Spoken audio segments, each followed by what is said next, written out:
Hi, I'm Bill Ritchie. Welcome to the Seattle Halfwood Press workshop. Today I'm showing off a very beautiful press made of cocobolo. The owner in San Francisco specified that he wanted a cocobolo press. And that's what he sent me, and we milled it down, and here it is. He also said that he wanted a bocote box, and so the wood is bocote with a cocobolo handle and red heart or blood heart, I don't remember which, trim. To get started, before I test this press with the etching plate, I'll go over the things that are inside the box. It comes with 2 new felt blankets and a gripper pad. I put this under the press when I print so the press doesn't slip and slide around when I'm using it. It comes with the DVD. That's the DVD that you're watching. An Allen wrench for tightening the hub on the wheel. The set screw on the hub of the wheel has to be kept tight at all times so that it can never slip. It doesn't usually work loose, but in case it does, I always include an Allen wrench. There is a copper test plate, brand new polished copper plate with a little information about copper and the plates that I recommend for this press, which are 22 gauge. There's a little book. I write a little book for each press I make, telling about its history and some of the special features, such as the wood that this one is made of, and it includes an artist stamp. I like artist stamps. When I finish printing today, I'll mount the test plate in this area on this card, and there's a bit of information about the test plate, and on the back information about artist trading cards on which these test plates is based. Here's the user manual, 18-page description about some basics about using the Mini Halfwood Press, plus some words about the history and other things. And here's the test plate. This is the plate I'll be printing today to make sure the press is working. And in the bottom of the box, the certificate of authenticity. That's what comes in the box. I've demonstrated testing these presses about 50 times now, and most of those videotapes are online, so the viewer might want to check out some of those other videos to see some of the more information about the inks and modifying inks and that kind of thing. But this time I'm going to keep it simple and go straight to the printing. And I like to warm the plate on my little hot plate here to soften the ink, make it easier to work into the textures. But I never heat it up very much, not very hot. It's really just lukewarm, not too hot to handle.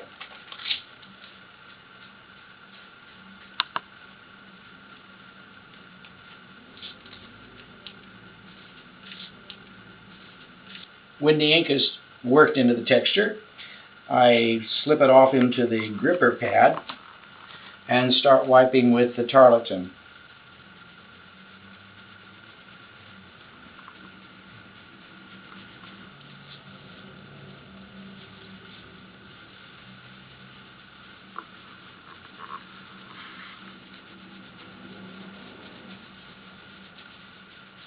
After the tarlatan, I use a telephone book page.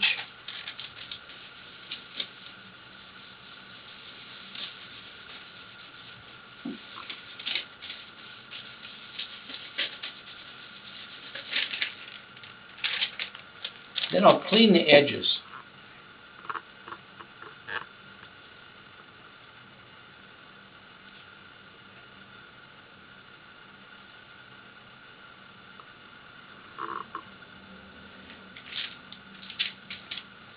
And then I'll take off the glove and do the hand wipe. When I do the hand wipe, I use talcum powder. Keeps my hand dry.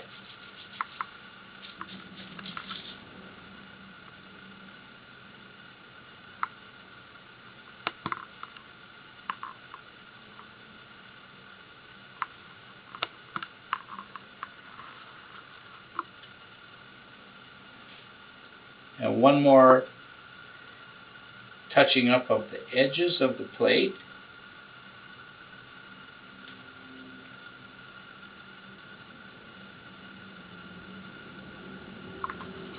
Now before I started today, I soaked 2 pieces of Arches cover in a pan of water for about an hour.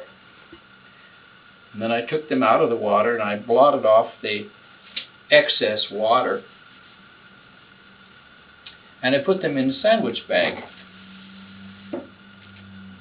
until now when I'm ready to print. Before I print, I have to set up the press with the blankets, the felt blankets. I won't use the new felt blankets that go to Michael in San Francisco. I'll use these older blankets that I keep for these purposes. And I have to set up the pressure on the press.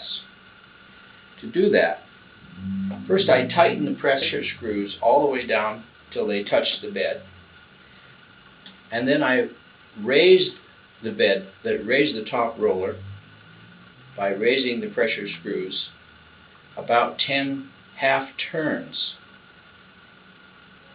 That'll give me the space I need to fit the blankets under the top roller. Then I'll center the blankets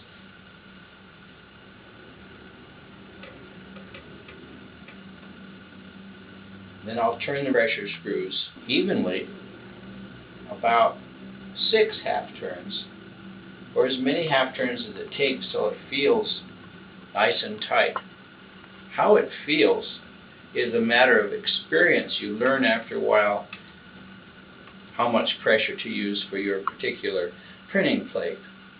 But to aid in the process, I built what we call roller rulers on the sides. There's also a roller ruler on the side of the press with the wheel. And you can line up the brass block with the letters in the roller ruler, and that gives you a good idea as to how much pressure you're using, and it ensures that you keep the roller level. Before I print, I'll warm the plate once more. I think it makes a better proof if you print with the plate warm.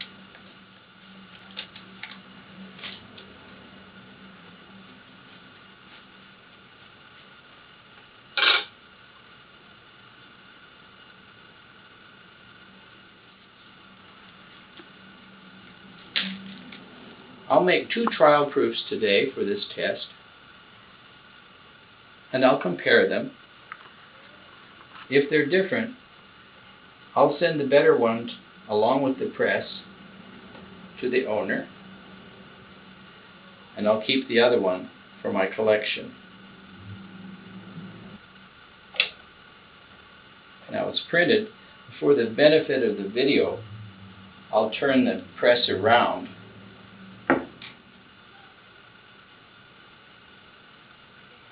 And there's the first trial proof.